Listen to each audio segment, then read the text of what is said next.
In this tutorial, let's consider a perfect gas in a closed system in an equilibrium state 1. So it has n moles, it's at T1, has a pressure of P1, the gas, and it occupies a volume V1. Now we're going to keep the temperature constant in this process. It's isothermal. We want to do it reversibly, and we're going to expand the gas or compress the gas. Let's think about expansion first, okay? So let's think about an expansion first, an isothermal reversible expansion on this guy. So in order to keep the temperature the same and yet expand, how does the gas do work and not cool down? The gas is definitely doing work on its surroundings when it expands. So energy leaves the system as work and transfers to the surroundings, or the gas does work on the surroundings. Again, this is for an expansion. So work is going to have a negative value to its, or a negative sign to its value to indicate that the energy is leaving the system. Remember, we always maintain a systems, what's called a systems perspective on those terms. And so the negative sign is really just an indication of direction of energy transfer. So if energy is leaving the system as work, how do I keep the temperature the same? Let's look at the first law. du is dq plus dw. Now, if work is leaving the system, then it'll have to be equal and opposite to the heat entering the system. That's right. So one thing to be clear about here is for a perfect gas, which is what we have, when a perfect gas undergoes an isothermal change, du is equal to 0. Okay, so in this and another tutorial, I've mentioned that we think about the process, which is expansion, and the condition, it's isothermal. And in this case, I really want you to think about the material itself, and that's that it's perfect. So a perfect gas that undergoes an isothermal change, the internal energy change is 0. Okay? So if you don't change the temperature of a perfect gas, you're not changing its internal energy. So that is really, really important for you to remember. du is 0 for an isothermal perfect. Okay? Just like, I don't know, just like for a constant volume change, there's no work. Okay? Or for an adiabatic change, Q is 0. So this is a real starting point. So I can see immediately then the consequence of that on the first law statement, that dq plus dw is equal to 0. Okay. You'll notice in another tutorial when I had a constant volume process, this dq became dq sub v, or when I had a constant pressure process, this dq became dq sub p. And now I have an isothermal process, but I don't bring this t down here as a subscript to indicate that. Okay. Alright. So I have dq plus dw is 0, therefore dq is equal to the negative value of whatever I have for work. Now, let's think about work. Never mind that negative value for the moment. Imagine it's over there and this is positive. The fact is they're equal and opposite for isothermal. So dw is minus p dv. Okay, very familiar statement by now. Is this constant pressure? No, it's a reversible isothermal expansion. So where do I go from here? if I want to find work. Specifically, I want a formula for work that I can plug into and get a value for. Well, yes, we want to integrate. So that would be the integral of this. Now, pressure is not constant, so I can't pull it out in front. What do? Here's your hint. Okay, so all along, pressure, or excuse me, this is true, and therefore pressure is nRT over V. So now I can rewrite this. The integral of this is actually the integral of negative nRT 1 over V dV. Yes, it's nRT over V. I'm really making it obvious here that that I have an easy integral coming up. So the integral of dW, this is work. And work is equal to a minus nRT integral of, you see how n and r and t come outside of the integral sign that I'm doing in my head, that step, because they're constant isothermal. And so now I'm just left with the integral of 1 over v dv, which is the ln of v final, although I have v2 and v1 up above, v final over v initial. Okay? And that is the formula that I plug into. That's the formula for work.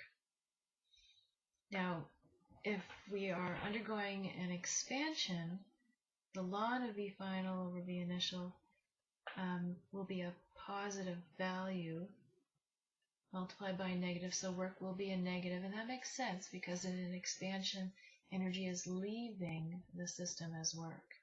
Now in a compression, this term over here will be negative. Times a negative is a positive, and work will have a positive sign. But that is also accurate because energy is entering the system as work in a compression. Now because this is an isothermal and perfect, okay, I would not do this for an adiabatic, but because this is isothermal and perfect, I can replace V final over V initial with P initial over P final. Do you know why I can do that? Because PV equals nRT, so P1 V1 over NT1 is equal to R is equal to P2 V2 over NT2. Remember, I can do this sort of thing when it's not adiabatic, and this is isothermal. It's isothermal and closed. There you go. See? Right there. P1 V1 is a constant for an isotherm. We know that already. We've heard that said. And so let's rearrange V2 divided by V1 is equal to P1 divided by P2. Or in other words, V final over V initial is P initial over P final. Okay, so for this isothermal reversible expansion or compression of a perfect gas in a closed system, I have du or delta U internal energy change is 0. The work is this. I can use this or this in there. The Q value, right, let's put it over here. So Q is equal to the negative value of work, and so that's simply going to be nRT ln of V final over V initial, or nRT ln of P initial over P final. And of course, these are bracketed. Okay, that's my Q, so the heat and work are equal and opposite because their sum is 0. And last but not least, the enthalpy. So you'll see that anytime that we're calculating enthalpy, we tend to go back to that first thermodynamic definition, H is equal to U plus PV. And then slip in the deltas. Okay. And so you might know this if you have values for P2 and V2, so their product, and P1, V1. So again, this guy here is equal to the product P2, V2 minus P1, V1. And if you know these, great. Notice I'm not pulling anything out here because it's isothermal. It's not constant pressure, so it's not P delta V. It's not constant volume, so it's not V delta P, but it's constant temperature. And so all of these are changing.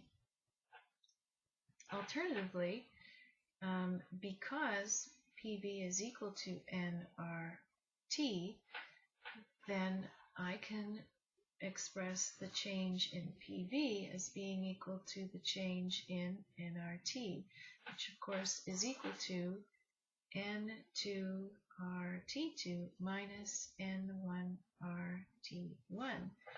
Now remember, it's closed and isothermal. And so we have N R T2 minus T1, but this is 0.